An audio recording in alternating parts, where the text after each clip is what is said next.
Ren din pangalan ni Lance sa Immortal World. Sa isang kisap mata, si Lance ay sumugod sa pinakaubod ng dagat ng kamatayan, pagkatapos ay lumitaw sa espasyo kung saan si Beamond ay tinatakan. Amon! Sigaw ni Lance. Panginoon, Guro! Biglang nagulat si Beamond nang ang sigaw ni Lance kay Amon ay agad na nagpabalik sa kanyang isipan sa kung ano sila noon.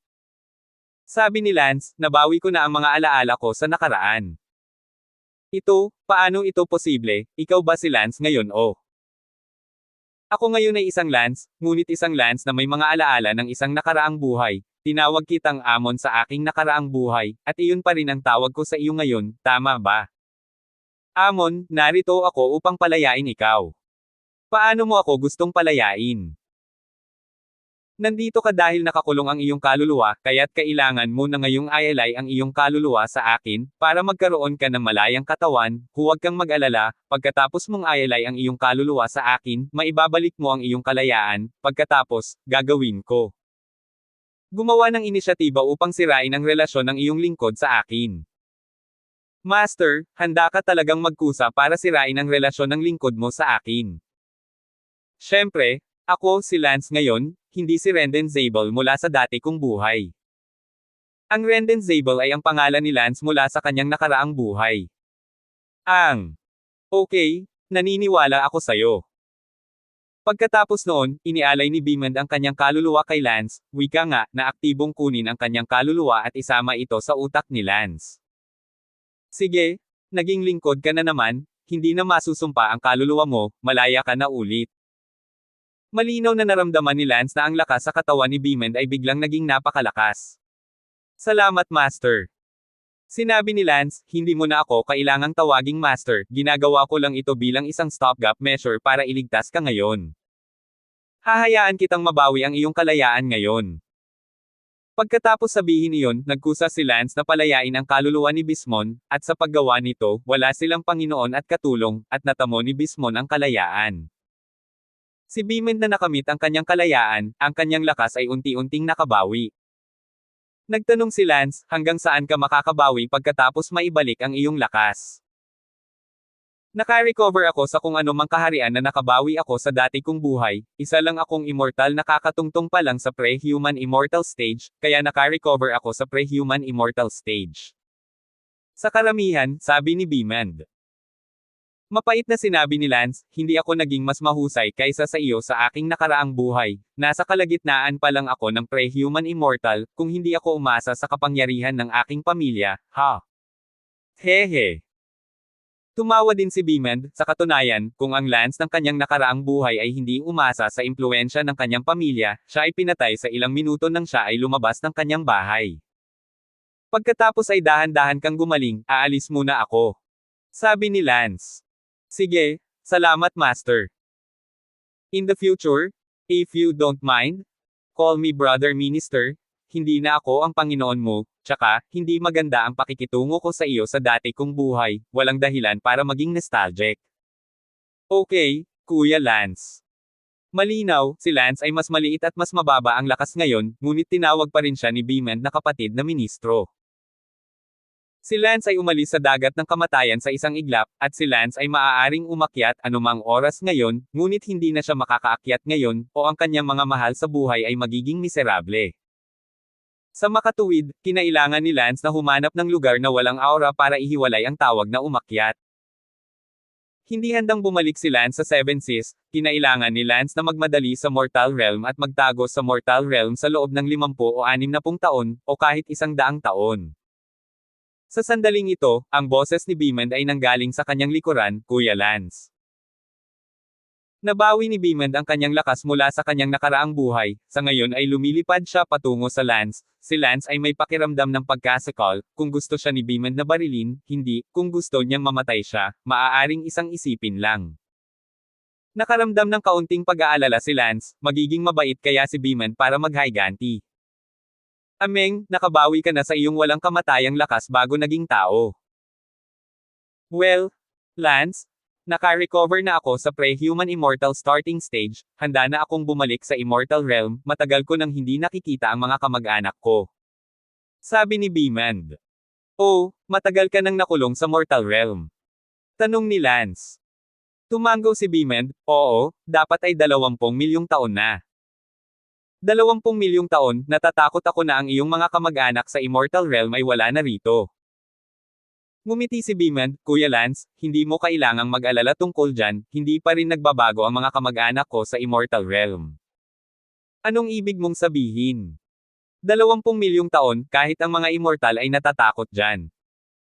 Brother Lance, hindi mo alam? May matandang kasabihan sa mundo ng mga espirito, 1 araw sa kabundukan, 1,000 taon sa mundo. Dito sa kabundukan, ito ay tumutukoy sa immortal na mundo, ang panahon ng mga immortal. Brother Lance, 1 araw ang lumipas sa Immortal Realm at 1,000 taon na ang lumipas dito, ang Immortal Realm at ang Spiritual Realm, ang oras ay dumadaloy sa ibang bilis. Kung tutuusin, ang Immortal Realm ay ang Immortal Realm, kaya sa paningin ng Immortals, ang Spiritual Realm ay katulad lamang ng mga Griffin, at sa isang lunch break ng Immortals, ang Griffins ng Spiritual Realm ay napupunta mula sa bagong panganak hanggang sa Mapatla. Nanginig ang puso ni Lance, napaka-Griffin talaga.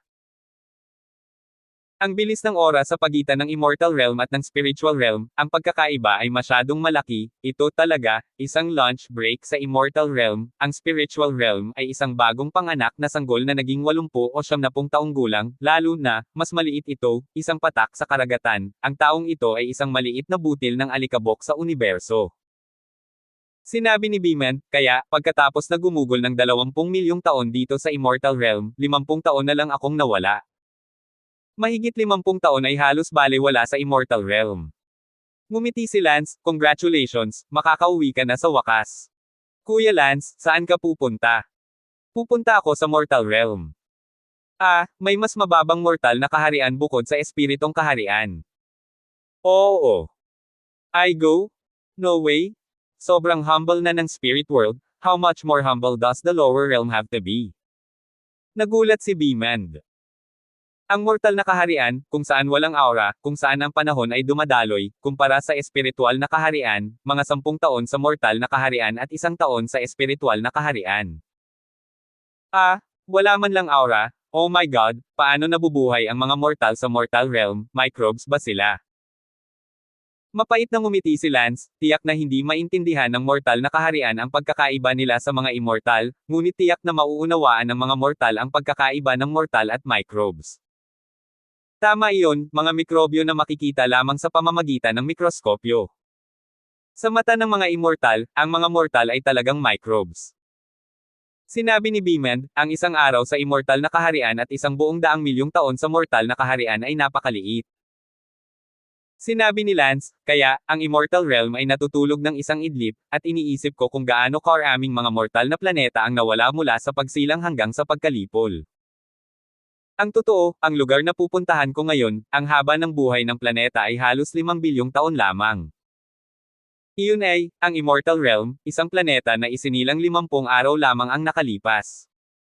Pinunasan ni Beamond ang kanyang malamig na pawis.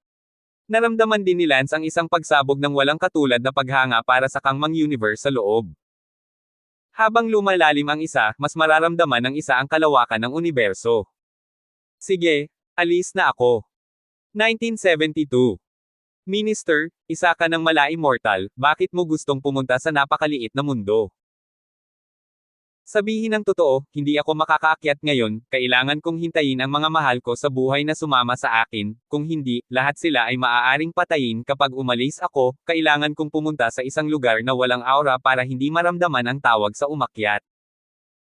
Walang imek si Bimbo, bakit ka mag-abala, ministro, kung natatakot ka na may mangyari sa iyong mga mahal sa buhay, isasama ko na lang ikaw at ang iyong mga mahal sa buhay sa Immortal Realm. Ako man lang ay isang diwata sa Immortal Realm, sa palagay ko ay kaya pa rin kitang dalhin ng direkta sa Immortal Realm nang hindi dumaan sa Heavenly Dow Test. Kaya ko bang gawin iyon? Sa pagkataranta, hindi man lang naisip ni Lance ang aspetong iyon ng pagpunta. Oo naman. Naisip ito ni Lance, napakabuti. Sige, umaasa ako sa iyo.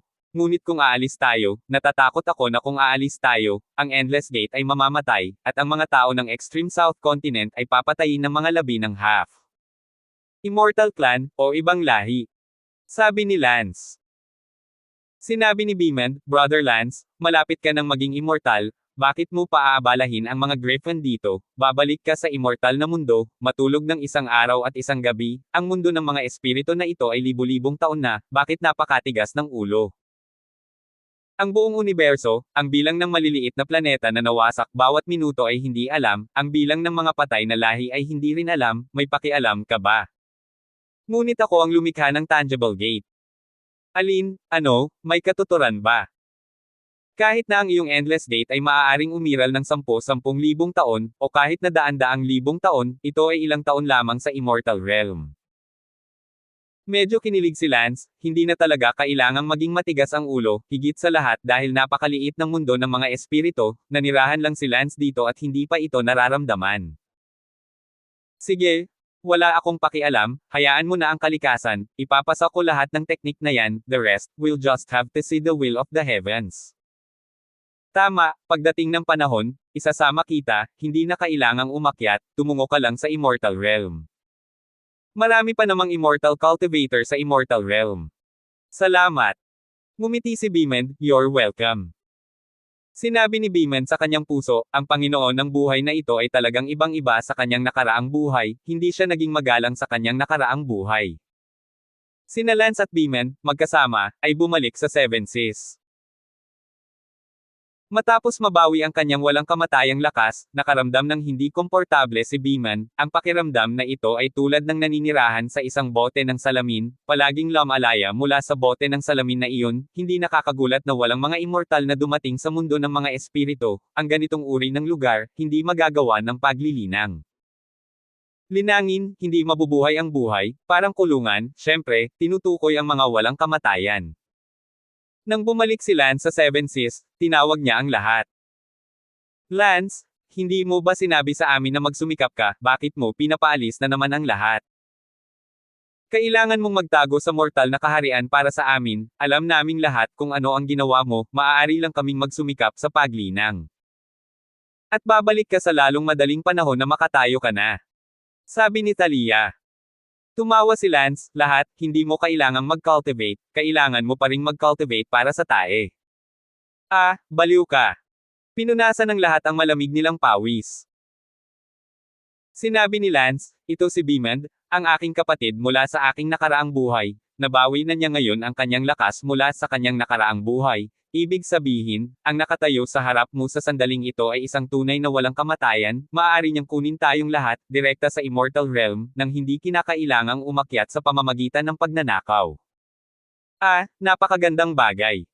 Nagtataka ang lahat kung mali ba ang narinig nila. Of course, ascending through robbery is the most common path, but for those of us with backers and direct help from immortals, kailangan pa ba nating tahakin ang tradisyonal na landas na iyon? Tama, Amon. Oo naman. Si Talia at ang iba pa ay natulala lahat, inaasahan nila na kailangan nilang dumaan sa napakahirap na trabaho, ngunit hindi nila inaasahan na maaari silang pumunta doon ng direkta, tulad ng paggawa ng isang bagay na mangangailangan ng mabigat na pagtatasa. Ngunit, may koneksyon, at dumiretso sila sa likod na pinto, at walang anumang pagtatasa. Ito ay talagang medyo hindi patas sa mga taong sa totoo lang, likas na tumawid sa pag-akyat sa pagnanakaw. Sinabi ni Lance, maganda ang lahat, piliin ang araw sa pag-akyat, may mga kailangang magpaalam sa mga kaibigan, magmadaling magpaalam, dahil, sa immortal na mundo, dahil sa bilis ng daloy ng oras, walang kamatayang mundo.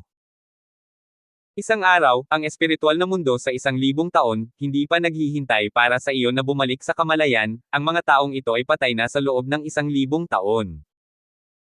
Laking gulat ng lahat, ang immortal realm ay talagang sobrang nakakatakot, at kasabay nito, pakiramdam din nito ay napakaliit ng spiritual realm. Paano ang Endless Gate? Gayunpaman, ipinapasa ko ang lahat ng aking mga spell sa mga tao ng Tangible Gate sa susunod na mga araw, at ang hinaharap ay nasa kanila. Kung gayon ang lahat ng iba pang mga lahi ay naghihintay pa rin sa iyo na bigyan sila ng sagot pagkatapos ng 1 taon. Naku, nagpunta kami sa Immortal World at kumuha ng leak, tapos na ang 1 taon dito, kaya isipin mo na maliit na bagay lang ito sa leak, bakit kumapit ka sa puso mo at hayaan mo na lang. Bagamat tao ako rito.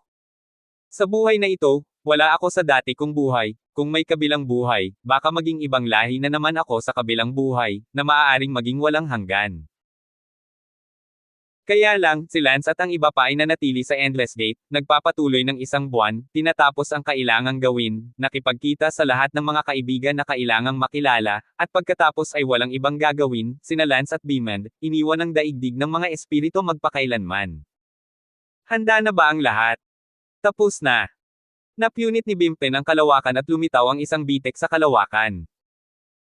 Sa sandaling lumitaw ang bitek sa kalawakan, biglang, isang ligaw na surge ng immortal na chi ang bumaba at tumagas sa spiritual realm. Sinabi ni Lance, may immortal na chi na tumutulo, mura ito para sa mundo ng mga espiritu, at hindi ko alam kung sino ang makakakuha nito. Sino ang nagmamalasakit, sa immortal realm, mayroong kasing dami ng immortal chi bilang hangin. Sabi ni Harleen. Kahit na ang mga alaala ni Harleen sa kanyang nakaraang buhay ay ilang taon pa lamang, alam niya ang ilang mga pangunahing bagay. Sinabi ni Lance, ayon sa mga alaala ko sa nakaraan kong buhay, alam ko na ang immortal chi ng immortal world ay hindi kasing dami ng sinasabi mo, tulad ng Airite, naaalala ko na ang ilan sa mga masasamang bahagi ng immortal world ay napakahirap din. Kung hindi man ganap na wala. Sinabi ni Beamond, tama si Brother Lance, kung saan mayroong kasing dami ng immortal chi bilang hangin, karamihan sa mga ito ay aura pa rin, ngunit ang ilan sa mga magagandang lokasyon ay mayroon ding maraming immortal chi, kung hindi, bakit magkakaroon ng napakaraming immortal na magsasaka? Sa immortal world. Ang immortal chi ay dapat kasing hangin, maliban kung ito ay nasa celestial immortal realm, at narinig ko na sa celestial immortal realm, ang immortal chi ay kasing dami ng hangin. Ngunit, ang Heavenly Immortal Realm, ang ganitong uri ng lugar ay sadyang hindi isang bagay na maaaring hangarin ng mga ordinaryong tao. Tumingin si Lance kay Harleen, kaya tila noong bata ka pa sa iyong nakaraang buhay, karamihan ay naninirahan ka sa Heavenly Immortal Realm, tila ang iyong ina sa iyong nakaraang buhay ay isang katayuan. Oo. Hindi na sigurado si Harleen. Napunit ni Beamond ang kalawakan, naglalakad sa kawalan, mabagal dahil limitado ang lakas ni Beamond at kinailangang bitbitin ang napakaraming tao. 1973. Sinabi ni Beamond, kung aakyat tayo, magiging mabilis, ngunit sa kasamaang palad, hindi natin maihahambing sa ascension, halos hindi ko mapunit ang espasyo, samantalang sa tradisyonal na ascension, sinusundan nila ang makalangit na landas at maaaring tumawid sa kawalan halos sa isang kisap mata upang maabot ang immortal realm. Nagtanong si Lance, hanggang gaano katagal tayo makakarating sa immortal realm? I don't know. I can only slowly move forward. I think we'll get there eventually, provided that we keep everyone safe. Pagkaraan ng mga ilang oras, sa wakas, naramdaman ni Lance at ng iba pa ang isang maliit na puwang sa itaas ng kanilang mga ulo, at mula sa maliit na puwang na iyon, isang malakas na liwanag ang bumagsak, ang pakiramdam na ito ay parang nasa isang napakalalim na balon. Malapit na tayo, masayang sabi ni Beamond. Makalipas ang 10 minuto, sa wakas, narating na nila ang maliit na agwat na nakita nila kanina, kaya lang, nakita na nila ang maliit na agwat noon, ngunit nang makarating talaga sila sa maliit na agwat na ito, napagtanto nila na hindi ito maliit na agwat, ito ay isang bukas na butas. Wow! Habang lumilipad sila sa butas, agad silang hinigop ng isang atraksyon, at sa sumunod na segundo, lumitaw sila sa isang lugar na may magandang tanawin. Guys, ito ang Immortal Realm, to be precise, hindi ko alam kung saan sa Earth Immortal Realm ito. Sabi ni Beamond. Agad na tumingin si Lance sa paligid, at nang makita niya ang lupain sa paligid niya, si Lance ay abala sa pagsasabing, sa tingin ko alam ko kung saan ang lugar na ito. Lance, saan ang lugar na ito? Ngumiti si Lance, kung hindi ako nagkakamali, ang 10,000 talampakang pader na iyon sa unahan ay ang Valley of 10,000 Flowers. Ano ang Valley of 8,000 Flowers? Tanong ni Little Fire. Ngumiti si Lance na humihingi ng tawad, sa aking nakaraang buhay, pumunta ako dito, ang may-ari ng Valley of 10,000 Flowers, mayroon siyang isang anak na babae, narinig ko na siya ay napakaganda, pumunta ako dito sa aking nakaraang buhay upang pilitin ang kanyang mga piraso. I sweat. Little Fire sweat cold sweat, ang Lance mula sa kanyang nakaraang buhay ay talagang isang karakter na ng ahas gumawa ng kahit ano. Sinabi ni Lance, sa kasamaang palad, hindi ito gumana, at muntik na akong mapatay ng 10,000 Flowers Valley Master. Ang 10,000 Flowers Valley Master na iyon, ay isang malakas na late stage na human immortal, habang nasa kalagitnaan ako ng maagang yugto. Stage na human immortal, naisip ko na may pagkakataon akong magtagumpay sa pamamagitan ng pag-asa sa magic ng aking pamilya. Anong nangyari mamaya? Tanong ni Little Fire. Pagkatapos ay lumitaw ang aking ama mula sa aking nakaraang buhay at iniligtas ang isa sa aking mga buhay. Ang aking ama mula sa aking nakaraang buhay, siya ay isang advanced mortal immortal. Sabi ni Lance. Sinabi ni Talia, nga pala, maaari mo bang sabihin sa amin ng kaunti ang tungkol sa Immortal Realm, tulad ng kung anong uri ng immortal?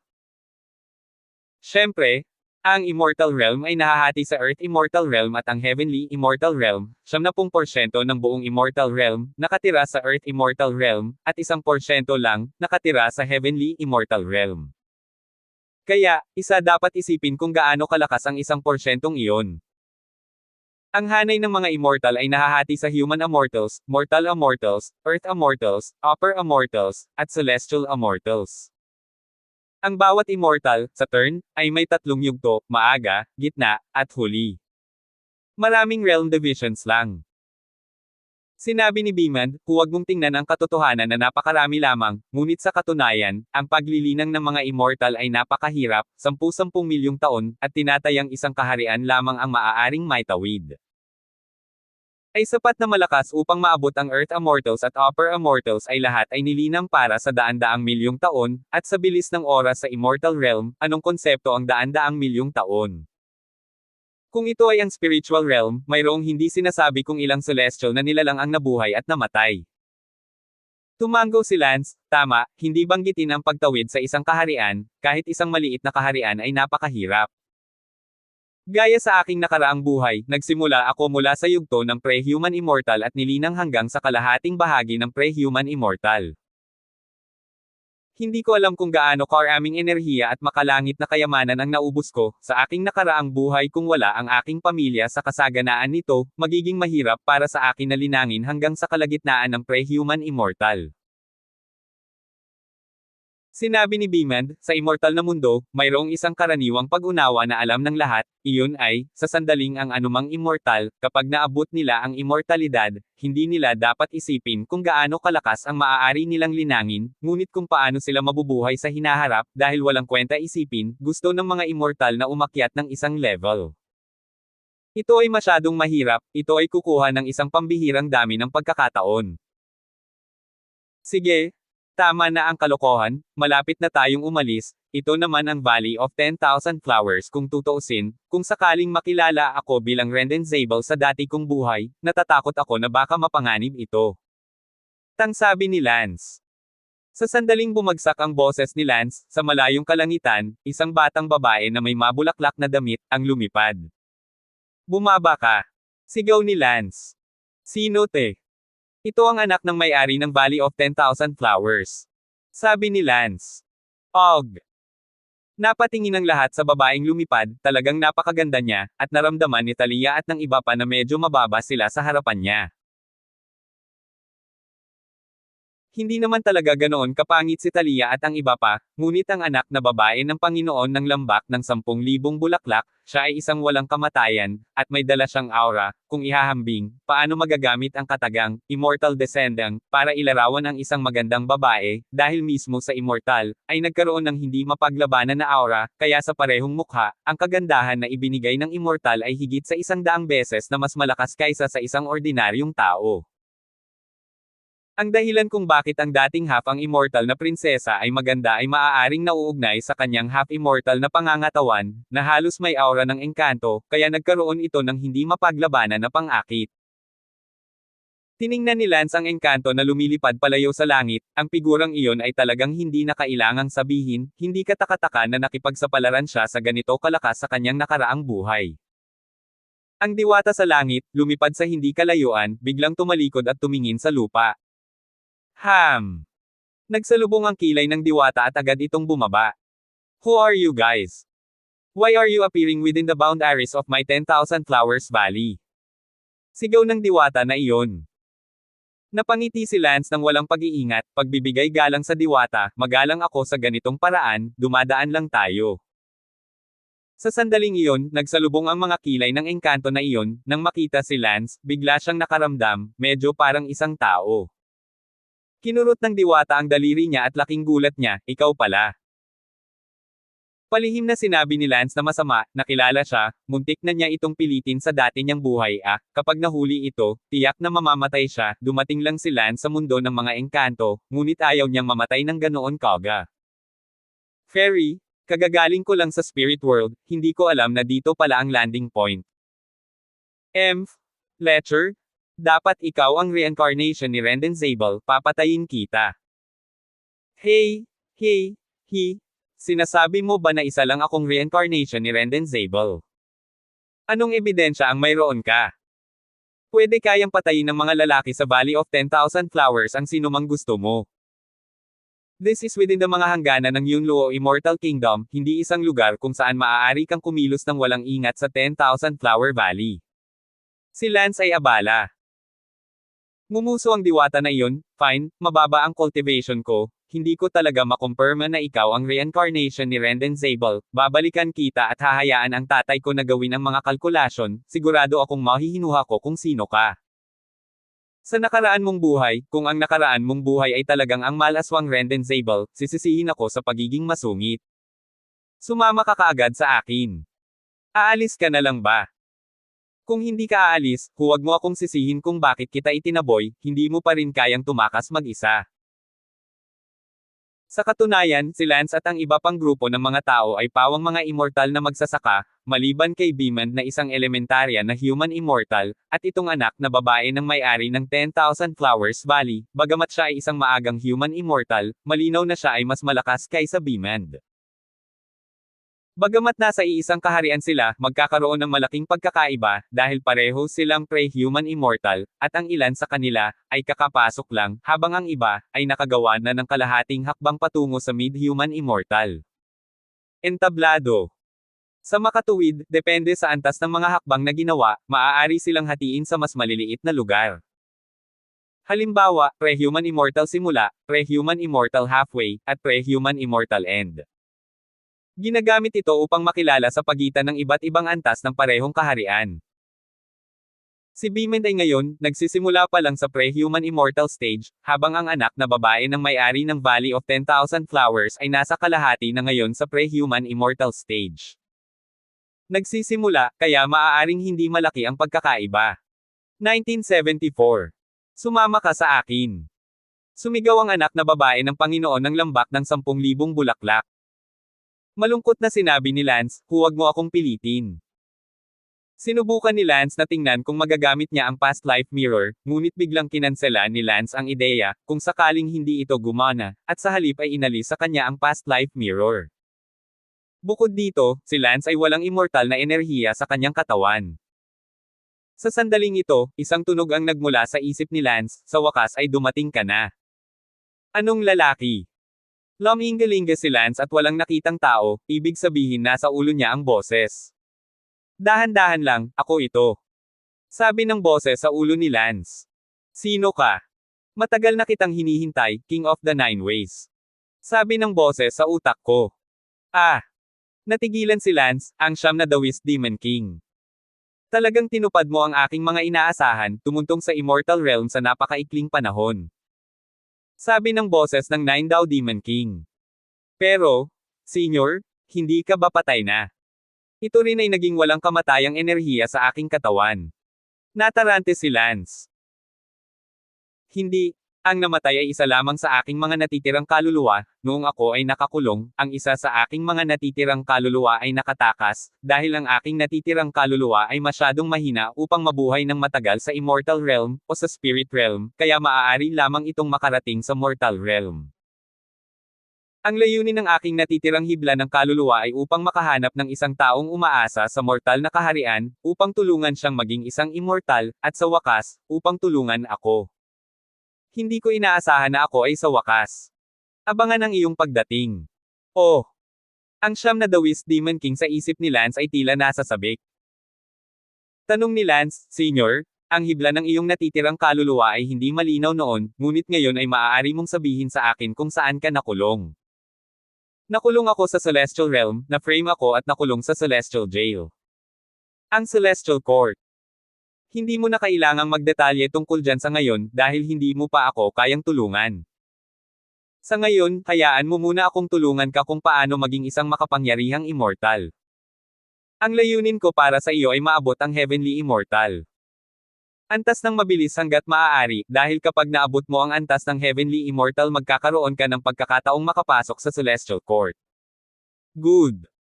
Tuwang-tuwa si Lance sa loob, hindi niya inaasahan na may darating na tutulong sa kanya pagdating niya sa Immortal Realm. Tama, Senior Demon King, paano mo ako gustong tulungan? Sinabi ng Siyam na Daw Demon King, nakikipag-usap lang ako sa iyo gamit ang aking walang kamatayang pag-iisip, ang aking mga tao ay nasa heavenly prison pa rin, kaya ang aking tulong ay limitado, ngunit huwag mag-alala, tiyak na gagawin ko ang lahat ng aking makakaya upang tulungan kang lumaki. Salamat pala, nahuli ako ngayon ng anak ng may-ari ng lambak ng kung anong uri ng Manifold Valley. Muntik ko na siyang halayin sa buhay ko dati, kara-rating ko lang sa Immortal Realm, hindi pa kahit nakaabot pa sa Immortal, ano ang dapat kong gawin? Tanong ni Lance. Napangiti ang Nine Daw Demon King's Immortal Thoughts, ito ay napakaliit na bagay, tutulungan kita ngayon, sa iyong pangunawa, sa palagay ko ay dapat kang makalusot sa pre-human immortal bago bumalik ang diwatang iyon sa lambak, tapos, ituturo ko sa iyo ang paraan para matalo siya, pagkatapos mo siyang talunin, palakasin mo lang itong asong ito, tutal, ang panghihinayang ng iyong nakaraang buhay. Ah! Sabi ni Lance sa kanyang puso, ang Siyam na Dawis Demon King ay ganoon talaga. Agad na binibigkas ng Siyam na Daw Demon King ang isang string ng pananalita sa isip ni Lance, pagkatapos ay nagtanong, naiintindihan mo ba? Ito, paano maintindihan? Babanggitin ko itong muli, hanggang sa maunawaan mo ito, at ang tinig kong ito ay isang napakatandang spell na maaaring gumawa ng isang immortal na mabilis na maging isang immortal, ang susi ay, kung gaano kaintindi ang ibang tao. Kung naiintindihan mo ito, ikaw ay magiging isang immortal sa isang pag-iisip. Mabuti. Ends. P. Ang Siyam na Dawis Demon King ay nagpatuloy sa pagbigkas sa pangalawang pagkakataon. Sa katunayan, ang Nine Daw Demon King mismo ay walang tiwala, pagkatapos ng lahat, ang mga maaaring maging immortal sa isang pag-iisip, ang ganitong uri ng pag-unawa ay napakahirap hanapin, ang mantra na ito, noon, ay ipinasa sa kanya ng Siyam na Daw Demon King's Master, noon, ang Nine Daw Demon King mismo, hindi niya ito maintindihan. Ang Siyam na Daw Demon King ay inihanda na bigkasan ito ng 100 beses upang makita kung naiintindihan ito ni Lance. Gayunpaman, sa ikatlong pagkakataon, biglang sinabi ni Lance, Senyor, hindi na kailangang bigkasan ito, naintindihan ko na ito. Pagkatapos sabihin iyon, agad na nagbago si Lance mula sa isang mala-immortal patungo sa isang tunay na immortal, nakatayo sa lupa at naging isang immortal. Pagkatapos maging isang immortal, si Lance ay ang pre-human immortal, ang panimulang yugto. Ang anak na babae ng may-ari ng Valley of 10,000 Flowers ay pre-human immortal, kalahating yugto. Lahat sila ay nasa parehong linya, ngunit ang isa ay nasa panimulang linya at ang isa ay nasa kalahating yugto. Lance, hindi mo ako binaygo, ang iyong pangunawa, ito ay masyadong mataas. Ang puso ng Nine Daw Demon King ay tuwang-tuwa. Sa sandaling ito, sa Heavenly Immortal Realm, sa isang partikular na selda ng bilangguan, isang matandang lalaki ang puno ng pananabik. Ang matandang ito na nakulong sa selda ng bilangguan ay ang Siyam na Dawis Demon King, at siya ay kasalukuyang nakikipag-usap kay Lance ng Earth Immortal Realm sa pamamagitan ng hangin, na maswerte na ang Nine Dawis Demon King ay may natatanging supernatural na kakayahan sa komunikasyon ng walang kamatayang mga kaisipan, kung hindi ito magagawa ng mga ordinaryong tao. Agad na narinig ng mga tainga ni Lance ng Earth Immortal Realm ang boses ng Nine Dawis Demon King. Ngayon, ilang oras na lang ang natitira bago ang Valley of 10,000 Flowers. Kung magagawa mo, subukang tumigil saglit. Dapat malapit na sa Valley of 10,000 Flowers, kaya mag-stall muna ako. Pagkatapos sabihin iyon, agad na sinabi ni Lance sa diwatang iyon, kailangan kong umihi. Bamantong hininga ang diwata na iyon, huwag kang maglakas loob na manloko, sumama ka kaagad sa akin at salubungin ang aking ama sa lambak ng 10,000 bulaklak. Sinabi ni Lance, kailangan kong umihi, hindi mo ba narinig? Dahil hindi mo ito iiwasan, hihilahin ko ito sa harap mo. Pagkatapos sabihin iyon, ibinaba ni Tenzin ang kanyang pantalon. Rascal! Agad na napalingon ang anak ng 10,000 Flowers Valley Lord. Pinipigilan ni Lance ang oras, sa kanyang isipan, ang siyam na The Whist Demon King ay nagsabi, itinuturo ko ngayon sa iyo ang isang napakalakas na hanay ng mga spell, ang set ng spells na ito, kung matutunan mo ito, sa tingin ko ang babaeng ito ay walang kapantay para sa ikaw talaga, kahit na nasa kalagitnaan na siya ng pre-human immortal stage, hindi ito gagana, itong set of spells ko ay tinatawag na Silence Art. The Silencing Technique. Sa sandaling marinig ito ni Lance, tiyak na mas malakas ang spell na ito kaysa sa nalaman ni Lance sa kanyang nakaraang pamilya. Ang siyam na daw Demon King ay agad na nagturo ng unang antas ng Silence Art kay Lance. Ang unang antas ng Silence Art, ito ay tinatawag na All Things Without Spring, makinig kang mabuti, ito ay isang advanced spell, huwag mong gamitin ito ng walang ingat sa hinaharap, o baka mapatay ka kapag nakita ka. Mabuti. Itinuro ng Nine Daw Demon King ang unang antas ng Silence Art kay Lance, ngunit ang unang level ay hindi rin ganoon kadaling magsanay. Makalipas ang 3 minuto. Senior, napakahirap mag-ensayo, nasa ikatlong bahagi na ako ng unang layer ngayon. Malungkot na sabi ni Lance. Gayunpaman, ang siyam na daw Demon King ay tumawa, nagulat muna ako ng sobra sa pamamagitan ng pagsasanay sa ikatlong bahagi ng unang layer sa napakaikling panahon, tama, nasanay ka na sa ikatlong bahagi ng unang layer ng silence technique, ito ay enough to deal with this woman. Next, you're on your own.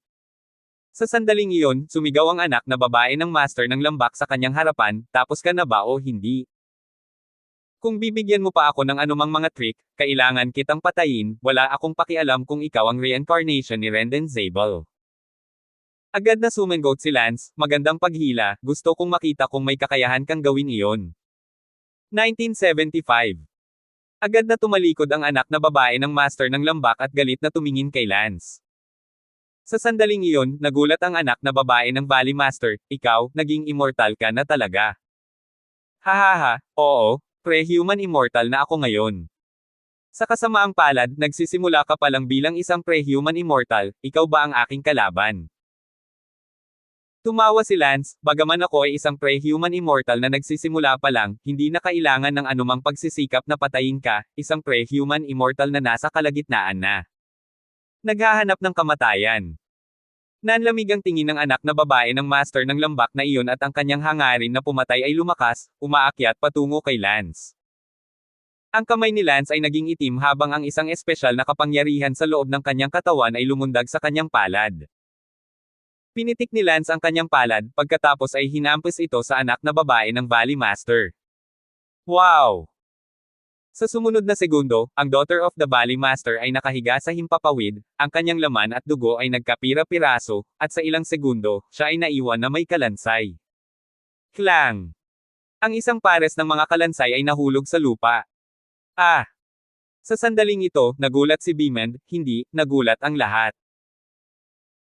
Hindi inaasahan ni Beamond na si Lance, na kara-rating lang sa Immortal Realm, ay biglang magiging isang immortal at, higit pa rito, matatalo ang anak na babae ng Lord of the 10,000 Flowers Valley, na nasa kalagitnaan ng pre-human immortal period. Tiningnan ni Lance ang kalansay at ngumisi, sayang, magandang pares ng balat.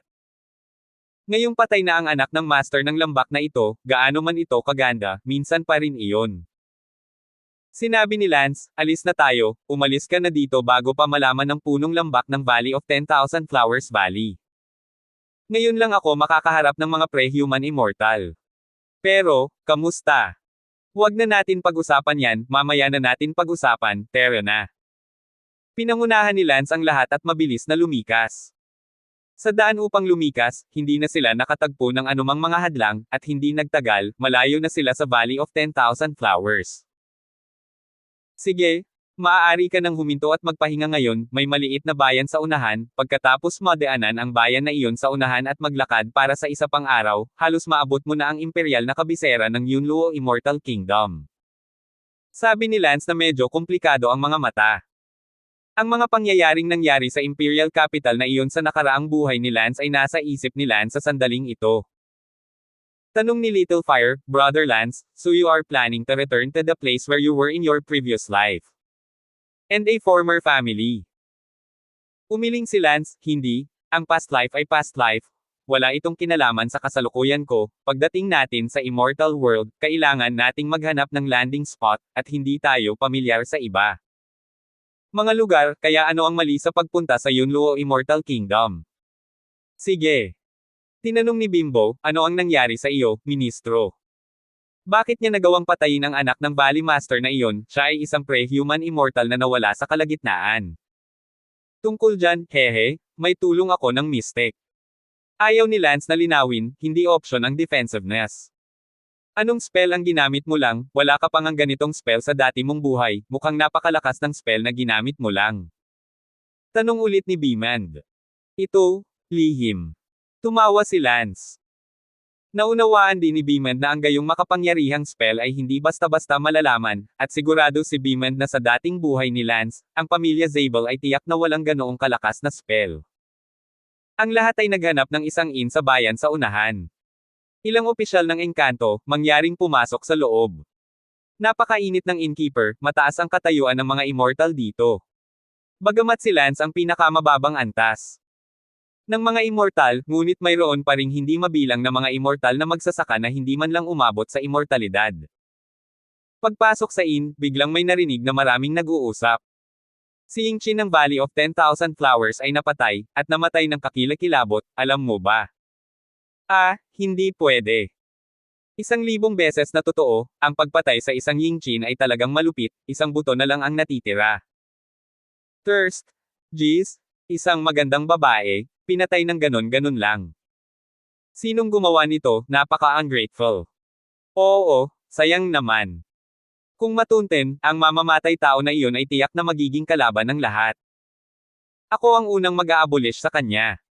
Sabi ng isang lalaki sa mesa sa tabi ni Lance at ng iba pa, isang mid-human immortal. Si Lance at ang iba ay hindi gumawa ng anumang ingay at bumalik sa kanilang mga silid upang matulog pagkatapos kumain. Kinabukasan, ipinagpatuloy ni Lance at ng iba pa ang kanilang paglalakbay patungo sa imperial na kabisera ng Yunluo Immortal Kingdom.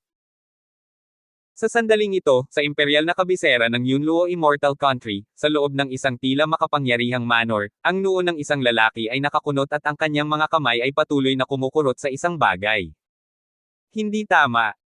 Sa sandaling ito, isang babae ang pumasok at nagtanong, asawa, ano ang ginagawa mo? Madam, bigla akong naramdaman na ang Miko natin ay babalik na. Asawa, hindi ba tayo maaaring magbiro tungkol dito? Ang aming anak, si Renden Zabel, ay napilayan sa kalye ng isang henyo mula sa Upper Yama Continent, at pagkatapos ay tinapakan hanggang mamatay sa kalye, mahigit 50 taon na ang nakalipas, ngunit ito pa rin ang tumatawa. Stock ng buong Yunluo Immortal Kingdom, at banibiro mo pa rin ako tungkol dito, ilang dekada na akong natatakot na lumabas sa kalye. Madam, inner feeling lang ako, wala akong sinasabi. Tsaka, kung talagang bumalik si Renden, hindi imposible. As you know, that eldest son of the Wu family was killed 100 years ago, at 10 taon na ang nakalilipas, siya ay muling nagkatawang tao at muling isinilang, at natagpuan ng pamilyang Wu ang kanyang muling pagsilang, at hindi ba siya ay bumalik din sa pamilyang Wu ngayon? Di imposibleng magkabalikan tayo Asawa, ngunit narinig ko na kapag ang isang masamang tao ay namatay at muling nagkatawang tao, maaari lamang siyang maging isang hayop, at pagkatapos ng lahat ng masasamang bagay na ginawa ng ating Renden, maaari ba siyang muling magkatawang tao bilang isang tao? Anong masama, hindi ko alam. Ngumuso ang lalaki. Hindi katakatakang nagpalaki siya ng ganoong anak, nagkaroon siya ng ganoong proteksyon na ama. Sentimo, asawa, huwag kang mag-deny, kung hindi dahil sa iyo, hindi sana namatay si Renden sa kalye, noong nabubuhay pa si Renden, kinulong mo siya kung saan-saan at itinago sa akin, yun. Kung bakit naligaw ng hakbang si Renden. Sige, anong saysay ng pag-uusapan natin ngayon, mahigit 50 taon nang patay si Renden Zabel. Higit sa 50 taon, ilang sandali na lang. Malungkot ang itsura ng babae, para sa mga immortal, 50 years was very short, after all, compared to their lifespans of millions of years, 50 years was really negligible. Pagkatapos ng isang araw na pagtakbo, sa wakas ay dumating si Lance at ang iba pa sa kabisera ng Yunluo Immortal Kingdom. Napabuntong hininga si Lance habang nakatayo sa labas ng gate ng pambansang kabisera, tinitingnan ng malaki, ngunit hindi maihahambing na kabisera. Matapos makarating sa Immortal Realm, ang mga alaala ni Lance mula sa kanyang nakaraang buhay ay palaging automatikong lumilitaw, na nagparamdam kay Lance na para bang bumalik siya sa kanyang nakaraang buhay, tinitingnan ng lahat ng pamilyar, na parang hindi siya nawala. Mula dito ng matagal. Napabuntong hininga si Thalia, ang Immortal Kingdom ay isang fairy kingdom kung tutuusin mukhang fairy-like. Oo, parang fairyland talaga. Marami sa mga batang babae ay napakasaya, tanging si Lance lamang ang napuno ng kalungkutan. 1976. Yunluo City, binago ko ang aking pagkakakilanlan at bumalik ako. Mapait na ngumiti si Lance. Si Lance ay medyo gumagala sa loob, hindi niya alam kung mabubuhay pa ba siya sa kanyang bagong pagkakakilanlan at walang koneksyon sa kanyang nakaraang buhay, o patuloy na sangkot sa kanyang nakaraan. Halimbawa, mas mabuti para kay Lance na kalimutan ang kaaway mula sa kanyang nakaraang buhay, o humingi ng paghihiganti sa kanya. Nakaraang buhay, at medyo kalokohan ang paghihiganti sa nakaraang buhay. Ano ang pinaglalaban mo? Tila nakita ni Thalia ang pakikibaka ni Lance at nagtanong sa manipis na boses. Naiintindihan mo? Sabi ni Lance. Sinabi ni Thalia, alin ang dating kaaway o dating magkasintahan? Kilala mo pa rin ako, wala akong manliligaw sa dati kong buhay, crush lang. At mga kalaban, hindi ko alam kung ilan na ba sa dati kong buhay, eksenang nandito na naman ako, hindi ko alam kung paano pumili para sa hinaharap sa ngayon. Paano pa ako pipiliin, hayaan ang kalikasan na kunin ang kurso nito. Mukhang ganito lang, tapos tayo na, pumasok sa Yunluo Immortal Kingdom Imperial Capital at pagkatapos ay humanap ng matitirahan, baka dito na ako titira ng matagal mula ngayon. Sabi ni Lance. Bumalik si Lance kay Beamond at sinabing, Amon, hindi mo na ako kailangang sundan, maaari kang bumalik sa iyong tahanan. Ang tribo ni Beamond ay wala sa imperial na kabisera ng Yunluo Immortal Kingdom, ngunit nasa isang borderland. Kuya Lance, kung ganoon, uuwi muna ako. Bueno, kung mayroon kang anumang mga paghihirap sa hinaharap, huwag mag-atubiling pumunta sa akin. Sabi ni Lance. Salamat, Kuya Lance. Naramdaman ni Beamond na ang Rendenzable sa buhay na ito ay masyadong nagbago, kung mayroon siyang paraan upang maging makonsiderasyon sa iba sa kanyang nakaraang buhay, bakit siya napunta sa ganoong masamang sitwasyon? Gayunpaman, kung si Lance ay hindi namatay sa kanyang nakaraang buhay, malamang na siya ay nasa pre-human immortal stage na ngayon, na umaabot lamang sa kalahati. Ngunit ngayon na si Lance ay namatay at naipanganak na muli, sa halip, siya ay magiging mas malakas sa hinaharap. Pumasok si Lance sa Imperial Capital ng Yunluo Immortal Kingdom, pamilyar na pamilyar ang mga lansangan ng Imperial Capital. Kuya Lance, saan tayo magpapatira? Sinabi ni Lance, maghanap muna ng anumang ina matutuluyan, pagkatapos ay susubukan kong maghanap ng tirahan. Pagkatapos nito, tumira at subukang magtanim, o subukang mamuhay, pagkatapos ng lahat, talagang hindi ganoon kadaling mag-upgrade sa ang Immortal Realm. Direktang pumasok si Lance sa isang inn, na madalas bisitahin ni Lance sa kanyang nakaraang buhay. Ilang bisita, manatili o kumain Staying in a shop plus eating. Paumanhin, bisita, wala nang lugar para sa pagkain, ngunit okay lang kung manatili ka sa isang tindahan. Bakit walang lugar para sa hapunan? Nabook na ni Prince Zenan ang buong inn. Ang prinsipe ng Zenan. Ang puso ni Lance ay nagulat, ang taong ito, alam ni Lance, ay ang sinumpaang kaaway ni Lance sa kanyang nakaraang buhay, ang kanyang ama, at ang ama ni Lance sa kanyang nakaraang buhay sa Yunluo Immortal Kingdom, ay parehong nauna. Mga ministro ng klase, at kabilang sa magkasalungat na panig sa korte. Ang pagkakaiba ay ang ama ni Lance, sa kanyang nakaraang buhay, ay may anak na basura, habang ang hari ng Zenan ay may isang henyo na anak. Ang nagbook ng buong pagkain sa inn ngayon ay ang prinsipe ng Zenan. Sa sandaling ito, may sumigaw mula sa labas, dumating na si Prinsipe Zenan. Makalipas ang ilang segundo, pumasok sa bahay tuluyan ang isang napakagandang bihis na kabataan, napapaligiran ng maraming tao. Ang napakagandang bihis na kabataang ito ay ang prinsipe ng Zenan. Naalala ni Lance na sa kanyang nakaraang buhay, ang prinsipe ng Zenan ay binugbog si Lance sa harap ng kanyang ama. Naalala pa ni Lance ang eksenang iyon. Sa kanyang nakaraang buhay, na mahigit 50 taon na ang nakalilipas, sa isang kapistahan sa palasyo, si Prinsipe Zenon, na isang first-rate na ministro, at si Teddy, na isang first-rate na ministro, ay parehong inimbitahan, si Prinsipe Zenon. Parehong dinala ni na Teddy ang kani-kanilang miyembro ng pamilya sa Immortal Court para dumalo sa kapistahan. Parehong edad at pareho silang nasa pre-human immortal stage. Hindi makatanggi si Lance, kaya si Lance ay binugbog ng prinsipe ng Zenon sa buong view ng lahat. Galit na galit si Lance sa loob, dahil sa kapistahan na iyon, naroon din ang pinakamagandang prinsesa ng Yunluo Immortal Kingdom, kahit alam ni Lance na hindi siya karapat-dapat, ngunit ang kanyang puso ay lihim ding umiibig, sa harap ng kanyang crush, upang maging bogbog. Grabe, nakakahiya talaga. Nang maglaon sa kanyang nakaraang buhay, napagtanto ni Lance na ang prinsipeng Zenon na iyon ay may crush din sa prinsesang iyon. Sa oras na iyon, si Lance at ang kanyang dating ama ay parehong kinutya ng lahat ng sibil at militar na walang kamatayang opisyal ng hukuman, at nang si Lance ay matinding bugbugin ng prinsipe ng Zenon, hindi sinabi ng hari na huminto, habang ang dating ni Lance hindi nang ahas ang ama na lumampas sa mga alituntunin at sumigaw na huminto, sadyang gusto rin ng hari na bugbugin si Lance, tutal, napakasama ng imahe ni Lance noong mga panahong iyon. Sa madaling salita, labis na kinasusuklaman ni Lance ang prinsipe ng Zenon. Sa ngayon, ang prinsipe ng Zenon na labis na kinasusuklaman ni Lance sa kanyang nakaraang buhay ay nakatayo sa harap ni Lance. Hindi inaasahan ni Lance na ang unang makikita niya sa kanyang pagbabalik sa lungsod kung saan siya nakatira sa kanyang nakaraang buhay ay isa sa kanyang mga kaaway mula sa kanyang nakaraang buhay. Mahigit 50 taon na ang nakalipas mula noong Immortal World, at ang prinsipe ng Zenon ay hindi nagbago kahit kaunti, na parang kahapon lang, at ang prinsipe ng kaharian ni Zenon ay nasa pre-human immortal stage pa rin, ngunit ito ay kalahating daan doon, habang si Lance ay kasalukuyang nasa pre-human immortal na panimulang yugto.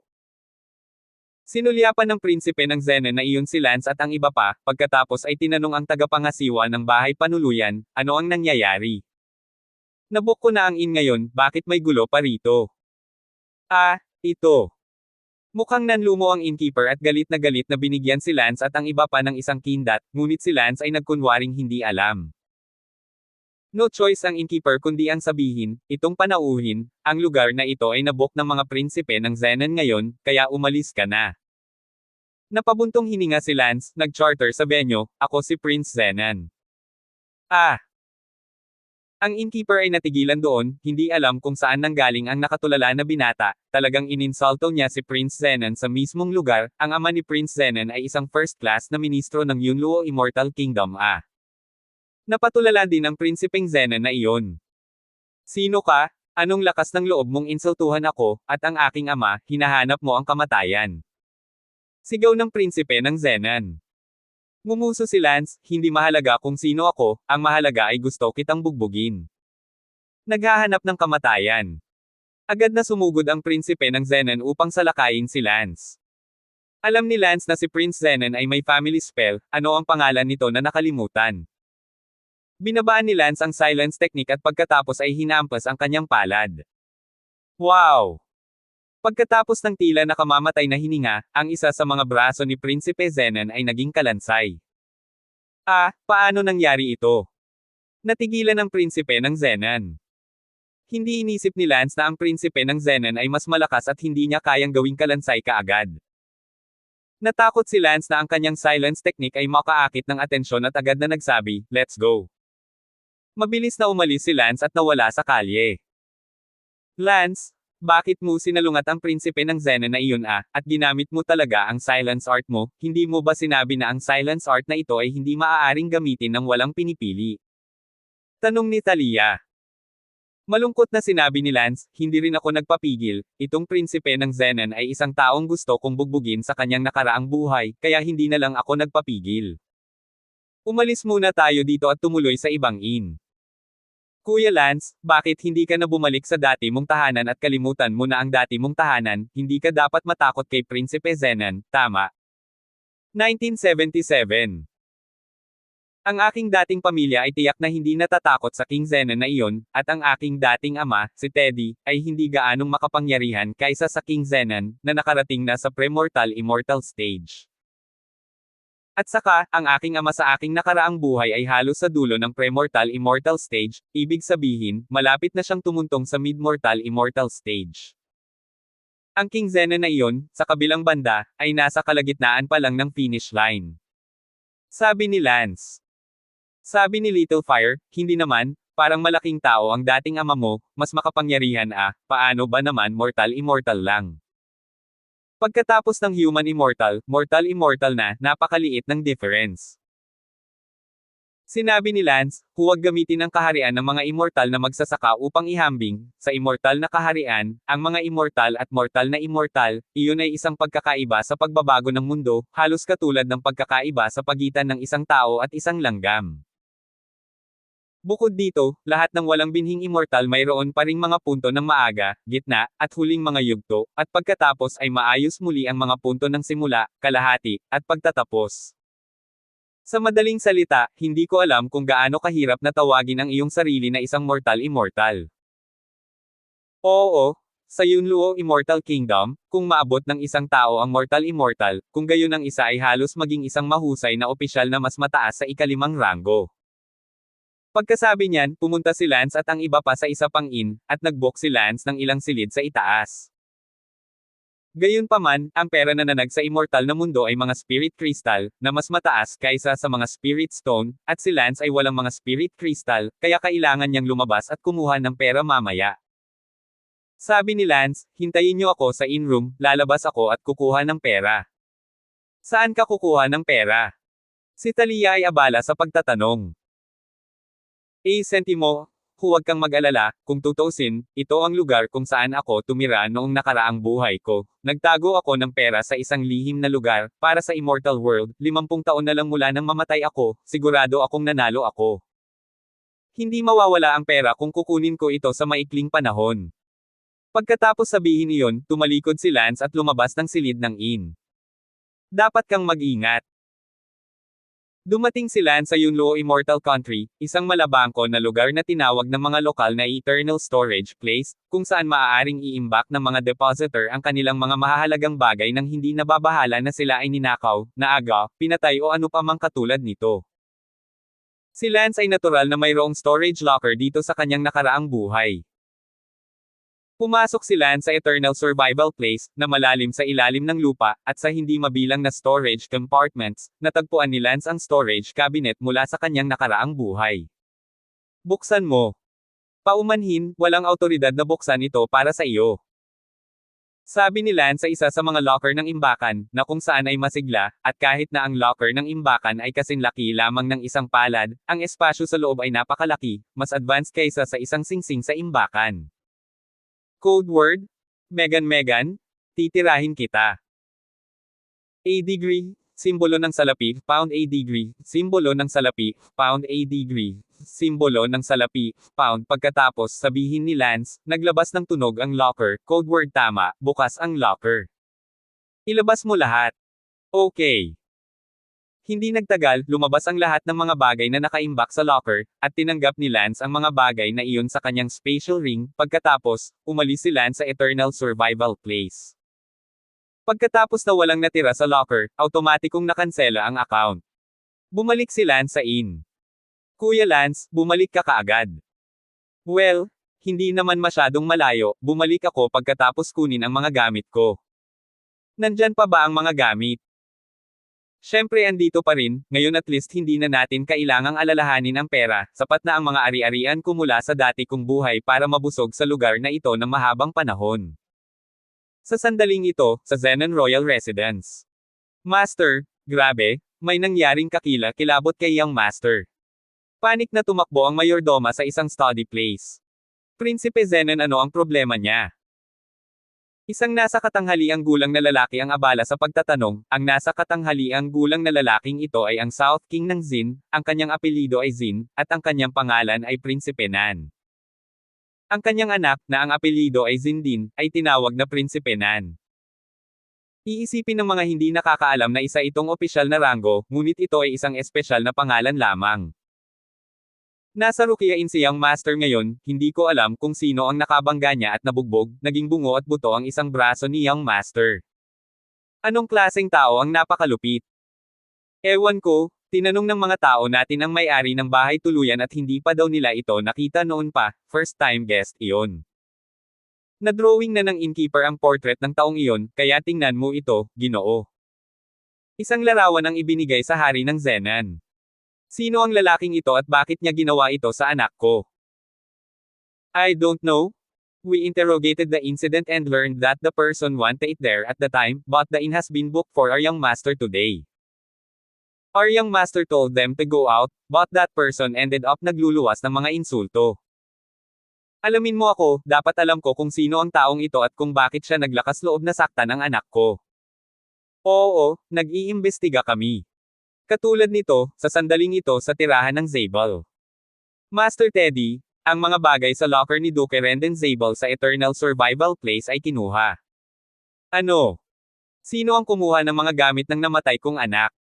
Abala sa pagtatanong ang isang lalaking medyo seryoso ang mukha. Sentimo, ewan ko, nakita ko lang sa records ng pagbebenta ng account sa Eternal Survival Place, hindi ibebenta ng Eternal Survival Place ang account ng walang dahilan, ibebenta lang ang account kung ang laman sa loob ay tinanggal. Ngunit kung walang tamang code words, hindi ko maalis ang mga bagay sa loob, kahit na gusto kong ilabas ang mga relics sa loob, kailangan kong maghintay hanggang sa mamatay ang aking anak ng higit sa 1,000 taon bago ko mailabas ang mga labi sa loob. Sino ang makakaalis sa kanila?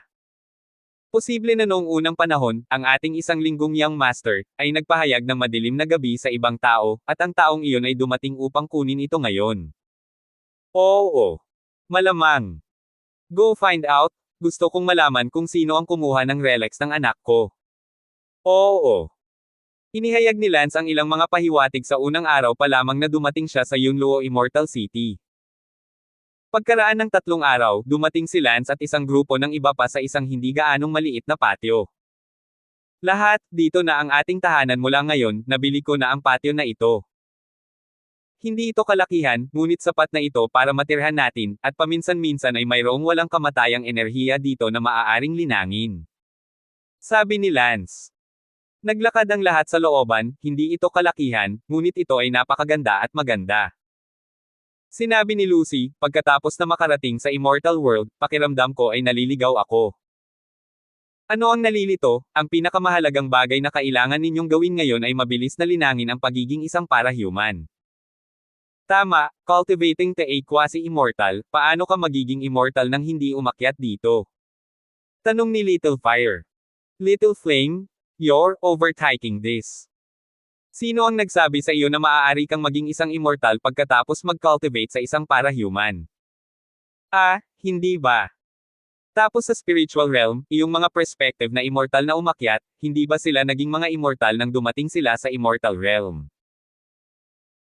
Munting apoy, labis mong iniisip ito, ang mga umabot sa parang walang kamatayan sa kaharian ng mga espiritu ay magagawa lamang na sumunod sa mga alituntunin ng langit at lupa at makakaakyat sa walang kamatayang kaharian, at kapag naabot nila ang walang kamatayang kaharian, sila ay mga mala-immortal pa rin. Hindi ito magiging immortal, hindi nila malalaman kung gaano karaming hirap ang kanilang pagdadaanan upang maging mala-immortal, kahit habang buhay. Kung ang bawat naglilinang ay maging malaang immortal ay maaaring maging isang immortal, hindi ba ang mundo ay mapupuno ng mga immortal? Akala ko, kung aakyat ka, isa kang immortal. Si Little Fire ay nagpatalsik ng malamig na pawis, sa katunayan, kung walang sasabihin si Lance, walang ibang makakaalam. 1978. Sinabi ni Lance, lokal sa Immortal Realm, mayroon ding walang katapusang immortal na mga cultivator. Ang mga cultivator na ito, hindi napakahirap na linangin sa isang quasi-immortal, sa halip ito ay isang makalangit na paglukso mula sa quasi-immortal patungo sa immortal. Akala ko mag-e-enjoy ang mga umakyat kapag narating nila ang Immortal Realm. Naku, dapat kayong lahat ay maglinang sa isang mala-immortal sa lalong madaling panahon, madalas mayroong walang kamatayang enerhiya dito, ang paglinang sa isang mala-immortal ay dapat na mabilis. Kapag naabot mo na ang mala-immortal, magbibigkas ako ng isa pang mantra araw-araw, kung naiintindihan mo ito, magiging walang kamatayan ka, kung hindi mo kaya, pagkatapos ay bibigkasan ko ito araw-araw, balang araw ay mauunawaan ko ito. Ang pagkakaroon ng isang mantra upang tumulong ay mas mabuti kaysa sa mga walang-wala at naghihintay para tabunan sila ng langit araw-araw. Salamat, Ministro. Silly words? Ano na ang relasyon natin? Sige, mag-practice na kayo. Ang lahat ay pumunta sa pagsasanay, maliban kay Lance. Umupo si Lance sa sala. Senior Demon King, nandyan ka ba? Mga senior. Darating. Hindi nagtagal, ang boses ni Lance ay umalangaw-ngaw sa kanyang isipan mula sa Nine Taoist Demon Kings. Senior Demon King, paano ako maglilinang ngayon? It feels clueless, at malayo ito sa dati noong nililinang ko ang immortalidad. Mahirap para sa mga immortal na mag-upgrade nang walang ilang daang taon, hindi nila ito nararamdaman kahit kaunti, kaya ang karaniwang tao na nagiging isang immortal ay nasisiyahan sa buhay, at sa Earth Immortal Realm, anumang immortal ay maaaring mabuhay sa estilo. Totoo yun, kung tutuusin, mayroon pa ring walang katapusang immortal na magsasaka sa ilalim ng paa. Ngunit hindi ako maaaring magsaya sa buhay, hindi na kita kailangang tulungan, tiyak na patuloy akong babangon Sabi ni Lance. Tama, ibang tao ang tinutukoy ko, hindi ikaw, tinuturuan kita ngayon ng paraan ng paghinga at pagdura, ang pamamaraang ito ng pagdura ay magbibigay daan sa iyo na makahinga sa walang kamatayang chi habang nag-iiwan ng mas maraming walang kamatayang makina sa iyong katawan, mas maraming walang kamatayang makina. Naipon ka sa iyong katawan, mararamdaman ito ng iyong laman, pagkatapos ay natural, patuloy kang magiging mas mataas na antas na immortal. Mabuti, salamat, Senior Demon King. Sabi ni Lance mula sa kaibuturan ng kanyang puso, kung hindi dahil sa patnubay ng Devil King, talagang malabo si Lance, kahit na si Lance ay isa ring immortal sa kanyang nakaraang buhay, siya ay walang karanasan, at upang maging isang immortal sa kanyang nakaraang buhay, kumain siya ng hindi mabilang na mga kayamanan ng henyo. Lance, makinig kang mabuti, itong paraan ko ng pagdura ay tinatawag na seer spitting method, sa hinaharap, kahit sino pa ang magtanong sa iyo, hindi ka pinapayagang ikalat ito, kung hindi, magkakaroon ng pagpatay. May panganib na patayin muli ang aking sarili, kung gayon hindi ba ako nasa panganib? Pakiramdam ni Lance ay parang nagtatago siya ng kulog. Sinabi ng Nine Dao Demon King, Lance, hindi pa huli ang lahat para piliin mong huminto. Kung pipiliin mong huminto, nakakalimutan mo na ako at ang lahat. Bakit naman gusto kong bumitaw, kailangan pa kitang iligtas? Lance, mukhang may kailangan akong sabihin sa iyo tungkol sa akin. Maaaring hindi mo alam na umakyat din ako mula sa mundo ng mga espiritu. Sabi ng Nine Dao Demon King. Senior Demon King, alam ko ito. Noong ako ay nasa spiritual world, nagbasa ako ng isang sinaunang libro na nagsasabi na sa maalamat na malayong panahon, isang lalaking nagngangalang Nine Taoist Demon King ang nag-iwan ng isang ethereal na kayamanan. Syempre, ito ay isang gawa-gawa na kwento sa espiritual na mundo, na walang pagpapatunay. Akala ng lahat ay gawa-gawa lang ito, ngunit alam kong totoo ito, at pagkatapos ay naghanap ako, at marahil dahil sa iyong walang kamatayang enerhiya sa aking katawan, natagpuan ko talaga ang iyong kayamanan. Treasure. Hehe, I'm just some spirit stones and scrolls I left behind before my ascension. Nakalimutan ko ang tungkol dito kung hindi mo ito binanggit. Okay, let's get down to business. Lance, guess how old ako ngayon? Magkano? Hulaan mo. Naalala ni Lance na ang mga maaaring maging Earth Immortal sa Immortal Realm ay daan-daang milyong taong gulang na mga halimaw, agad na sinabi ni Lance, dapat ay 10 bilyong taong gulang ka na. Mali, nabuhay lang ako ng milyon-milyong taon. Paano ito posible? Ang isang Earth Immortal ay mangangailangan ng daan-daang milyong taon ng paglilinang upang makamit, at mas malakas ka kaysa sa isang Earth Immortal sa loob ng ilang milyong taon. Siya nga pala, anong kaharian mo ngayon?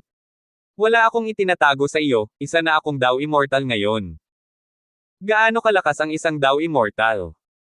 Human Immortals, Mortal Immortals, Earth Immortals, Upper Immortals, Celestial Immortals, Dao Immortals, you name it.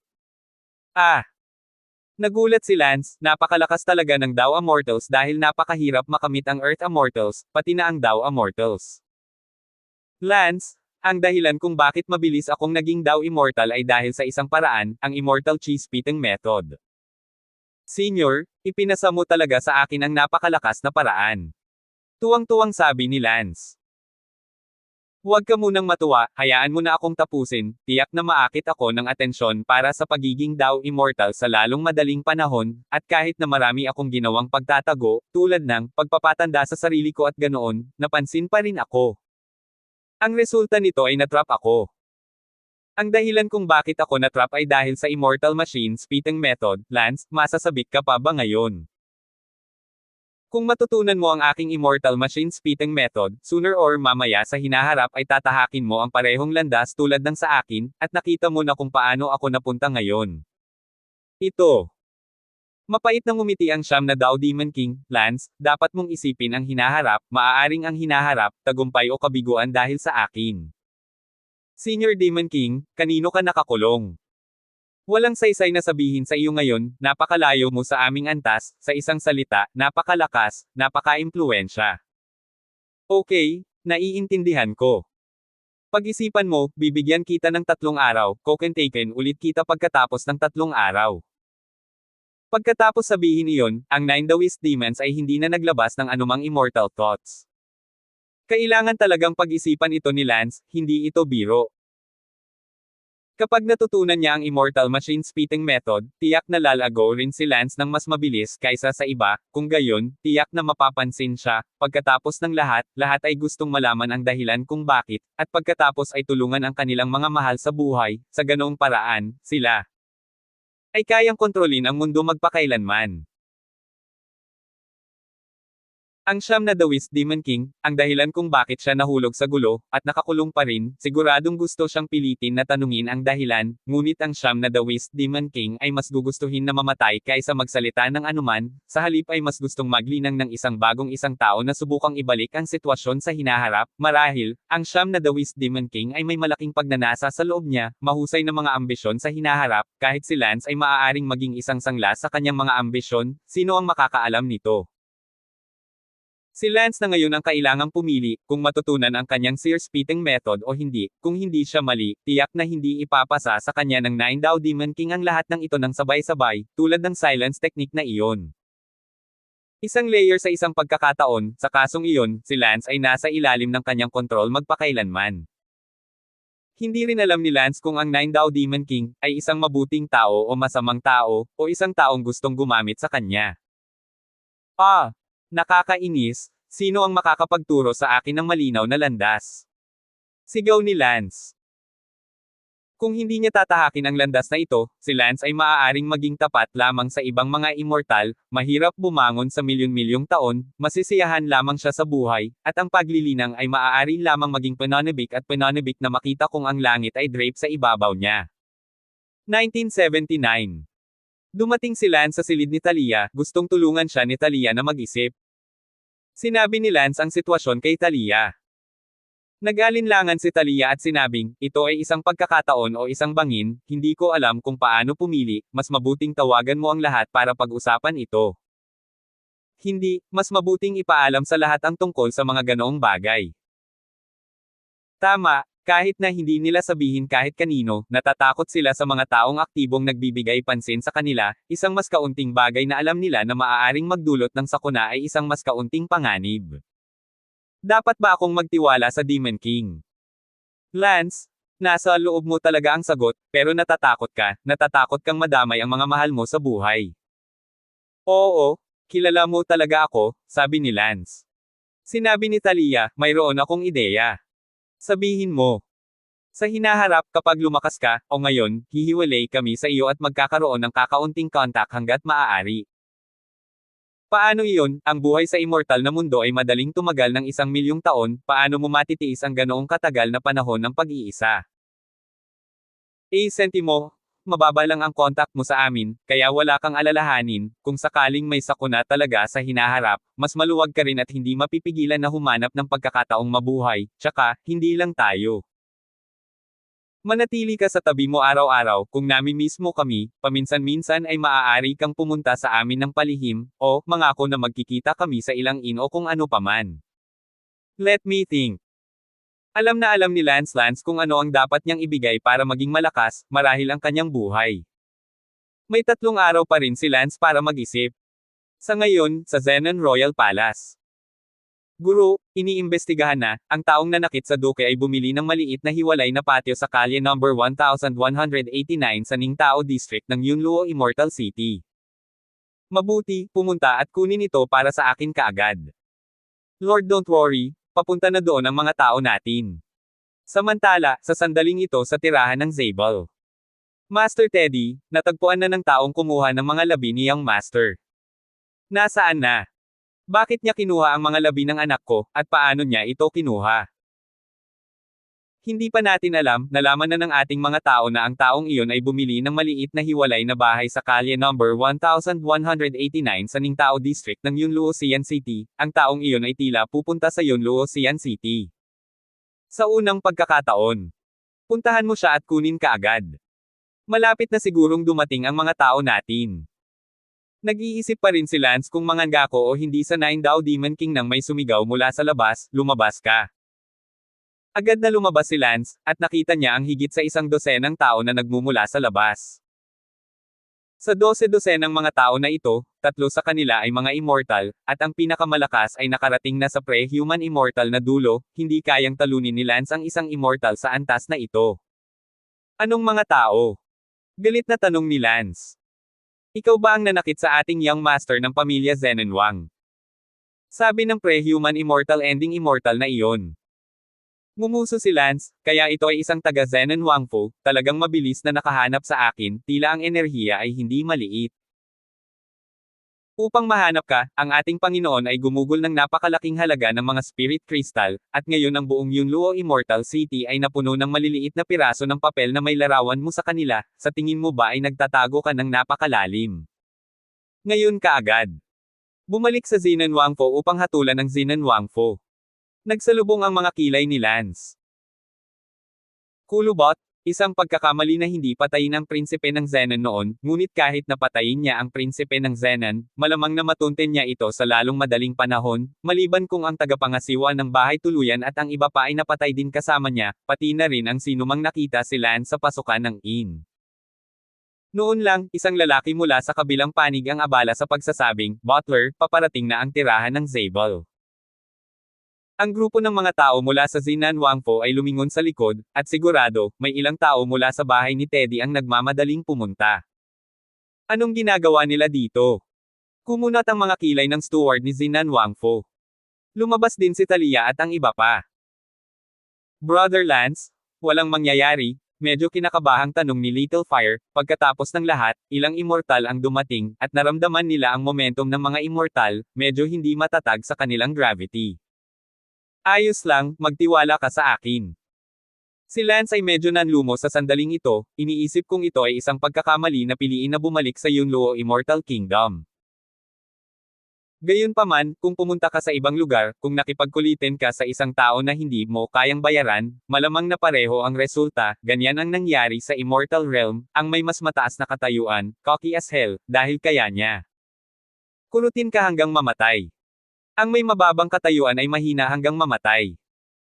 Napakalaking pagkakaiba sa pagitan ng ranggo ng mga immortal, lahat ay gustong maging malakas sa itaas na antas, ngunit napakahirap mag-upgrade, napakahirap mawala ng pag-asa. Mga taga-bahay ni Teddy, anong ginagawa mo dito? Ngumuso ang steward ni Zenon Wangfo. Ang engkanto mula sa pamilya Zabel ay nagsabi, hindi bagay sa iyo na nandito kami. Basta anong negosyo natin, nandito tayo para arestuhin ang taong ito, sinaktan ng taong ito ang ating prinsipe. Nakakalungkot, ganoon din kami, ngunit iniimbitahan namin ang taong ito pabalik sa aming pamilya Zabel upang magsagawa ng investigasyon, mas mabuting huwag mo kaming hadlangan sa paggawa ng aming negosyo, o kung hindi. Or else what? Galit na galit ang King Zenon's Palace. Paano mo alam na alam, noong huling beses na sinampal ng ating Panginoong Teddy ang iyong King Zenon ng isang sampal, sigurado akong ang iyong King Zenon ay may sariwang alaala pa. Sa bahay namin at siya mismo ang nagsabi. Ikaw. Ang mga taong iyon mula sa bahay ng King Zenon ay galit na galit, ngunit ito ang katotohanan, higit sa 10 taon na ang nakalipas, ang King Zenon at Teddy ay nasa korte, nagkaroon ng away, at sila ay nag-away sa ang lugar. Bilang isang resulta, ang King Zenon ay sinampal ni Teddy, na nangangahulugan na ang lakas ni Teddy ay higit sa King Zenon, kaya mula sa araw na iyon, bilang isang unang ranggo na opisyal ng parehong antas, ang katayuan ng King Zenon ay isang mas mababa ng kaunti kay Teddy sa mata ng lahat. Sa ngayon, ang mga taong nagmumula sa bahay ni Teddy ay malinaw na nakadama ng mas vocal at mayabang, habang ang mga tao mula sa bahay ni King Zenon ay kulang sa ilalim. Nakatayo na ngayon si Lance sa harap ng maliit na magkahiwalay na patio, pinapanood ang dalawang grupo ng mga taong dumating. Ang mga tagapangasiwa ni Zenon Wangpo, si Lance ay nakita sila minsan sa kanyang nakaraang buhay. Ang mga taong nagmula sa bahay ni Teddy, lalo na ang immortal na iyon sa dulo ng pre-human immortal stage, si Lance ay pamilyar sa kanya, ang kanyang pangalan ay Drinking Faith, at siya ang ikatlong housekeeper ng pamilya ni Lance sa kanyang nakaraang buhay. Sa kanyang nakaraang buhay, medyo inalagaan din niya si Lance, tumulong na pagtakpan sa tuwing lumalabas si Lance upang dungisan ang magandang bahay. Lahat ng immortal na magsasaka, mabubuting babae ng immortal na pamilya, si Lance ay walang lakas ng loob at lakas na dungisan sila, sa pagkakataong iyon ay sinubukan niyang talunin ang anak na babae ng Lord of the Valley of 10,000 Flowers, bilang resulta, siya muntik ng mapatay. Dahil dito, ang mga dinungisan ni Lance sa kanyang nakaraang buhay ay nasa antas ng mga immortal na magsasaka, na may napakababang katayuan. Si Lance ay hindi napatay dahil ang kanyang katayuan ay isang antas na mas mababa at mahina, kaya ano ang magagawa niya kung nadungisan siya? Ang ikatlong tagapangasiwa ng tirahan ng Zabel ay lumipad patungong Lance at sinabing, ang mga labi ng namatay na anak ng ating Master Teddy sa Eternal Survival Place, dinala mo ba ito? Nagulat si Lance, hindi na malaya na nahanap na nila si Lance na may ganitong clue. 1980. Oo, kinuha ko ito. Paano mo kukunin ang mga labi ng ating Renden Zabel Young Master? Ang kanyang storage compartment, siya lang ang nakakaalam ng sikretong wika. Sinabi ni Lance, hindi ko alam kung ano ang nangyayari, ang pakiramdam ko lang, lahat ng bagay dito ay pamilyar, parang ako ay nanirahan dito sa aking nakaraang buhay. Nagulat ang ikatlong housekeeper ng Zabel residence. Hindi sinabi ni Lance na siya si Renden Zabel sa kanyang nakaraang buhay, direktang sinabi na ito ay isang pandaraya, mas nakakakumbinsi na sabihin na siya ay nalilito at may intuition. Ikaw, hindi ikaw ang reincarnation ni Young Master Renden Zabel, di ba? Abala ang ikatlong kasambahay ni Zabel. Ako, hindi ko alam. Anyway, feeling ko lang, karapatang Ari Jahvo ang lugar na ito. Sabi ni Lance. Ang ikatlong kasambahay ng Zabel residence ay abala sa pagtatanong, kung gayon, alam mo ba kung sino ako? Ako, parang nakita somewhere before, hindi ko na matandaan, pero first instinct, parang tinatawag kang something Shin. Master Renden, ikaw ba talaga yan? Natigilan ng tatlong katiwala ng tirahan ng Zabel, talagang sinabi ni Lance kung ano ang tinawag niyang liham, na kalahating tama na. Hindi mo talaga tinatawag itong anong sulat, di ba? Si Lance ay tulala at nagtanong. Young Master Renden? Ang pangalan ko ay Drinking Faith, ako ang pangatlong housekeeper ng Zabel residence hindi mo ba ako natatandaan? Paumanhin, hindi ko maalala ang mga detalye, paminsan-minsan lang akong nakakakuha ng isang flash ng insight at nag-iisip ng isang bagay. Ikaw siguro ang reincarnation ng ating Young Master Renden, bumalik ka sa akin para makita si Master Teddy. Ang pangatlong housekeeper na si Drinking Faith ay abala. Ang isang grupo ng mga tao mula sa kalapit na Zinan Wangpo ay hanggal na ngayon, ito ba ay talagang muling pagkakatawang tao ni Renden Zabel? Hindi ito maaaring mangyari, ang ibang mga reincarnation ay walang maalala, kaya bakit siya ay nagkakaroon pa rin ng karapatang Ari Jahvo kapag siya ay reincarnated? Sinabi ni Lance, ngunit. Pero kailangan mong bumalik sa amin ngayon, kung hindi ka rin pakakawala ng mga tao ng Zenon Royal Palace. Nga pala, ano ang hinahanap nila sa iyo? Ang pangatlong kasambahay ay abala sa pagtatanong. Sinabi ni Lance, ilang araw na ang nakalipas, sa isang inn, na kahit anong prinsipe ng Zenon, siya ay napakamayabang, hindi ko siya makita, kaya binugbog ko siya. Young Master Renden, imposible iyon, hindi ka man lang naging kalaban sa dati mong buhay. Oo, hindi ko alam ang tungkol dyan, anyway, pwede kong pangalawa ang prinsipeng Zenan na iyon. Hahaha, young Master Renden, lalo kang naging genius pagkatapos mong mag-reincarnate, parang nag-reincarnate ka na naman, ano bang alam mo? Paalala naman ng isa pang katabi niya, third housekeeper, kung siya man ang reincarnation ni young Master Renden o hindi ay hindi pa rin alam, huwag na nating sabihin masyado naniniwala akong kailangan niya pumunta ka, sundan mo ako pabalik sa tirahan ng Zabel.